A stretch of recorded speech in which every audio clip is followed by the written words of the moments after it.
Sisilipin ng Bureau of Customs ang dose-dosenang luxury cars ng mag-asawang Sara at Curly Discaya.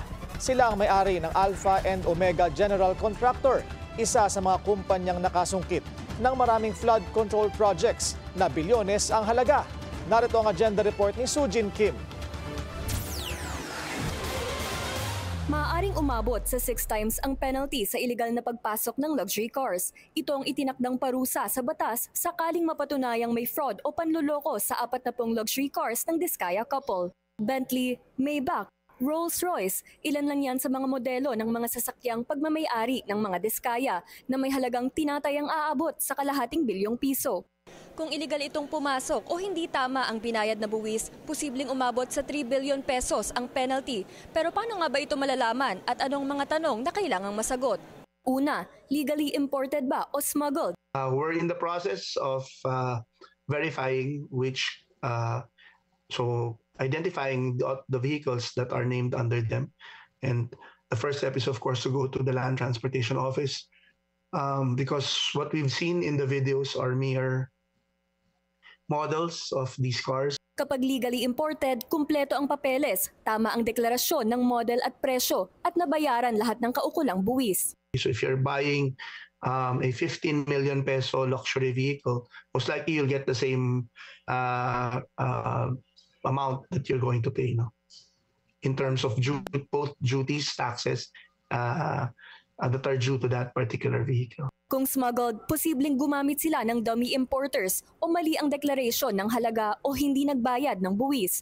Ayon kay Customs Assistant Commissioner Jet Moranilla, maaring umabot sa 15 to 30 days ang investigasyon nito. So it takes a little bit more time for that. But if they're not able to produce any of the financial documents that we will be asking of them, then we can also make a conclusion based on the records that the Bureau of Customs have. Kapag mapatunayang may paglabag sa batas tulad ng sa Customs Modernization and Tariff Act, sinabi ng BOC na may civil at criminal implications ito. So there may be a penalty for imprisonment that's accompanying these violations, especially if they're tainted with fraud.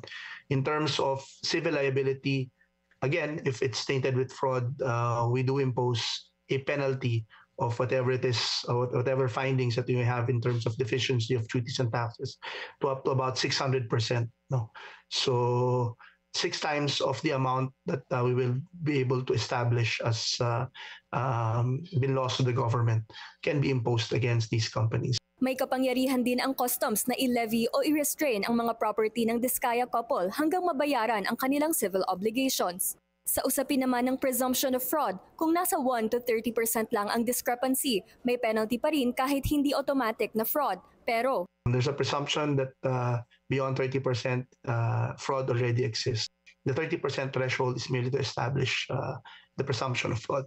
Kasabay nito, tuloy-tuloy ang koordinasyon ng Customs sa Bureau of Internal Revenue, Land Transportation Office at Anti-Money Laundering Council upang tukuyin ang mga sasakyan, ang pinagmulan ng pondo at kung tama ba ang buwis na binayaran. Para sa agenda, Sujin Kim, Billionaire News Channel.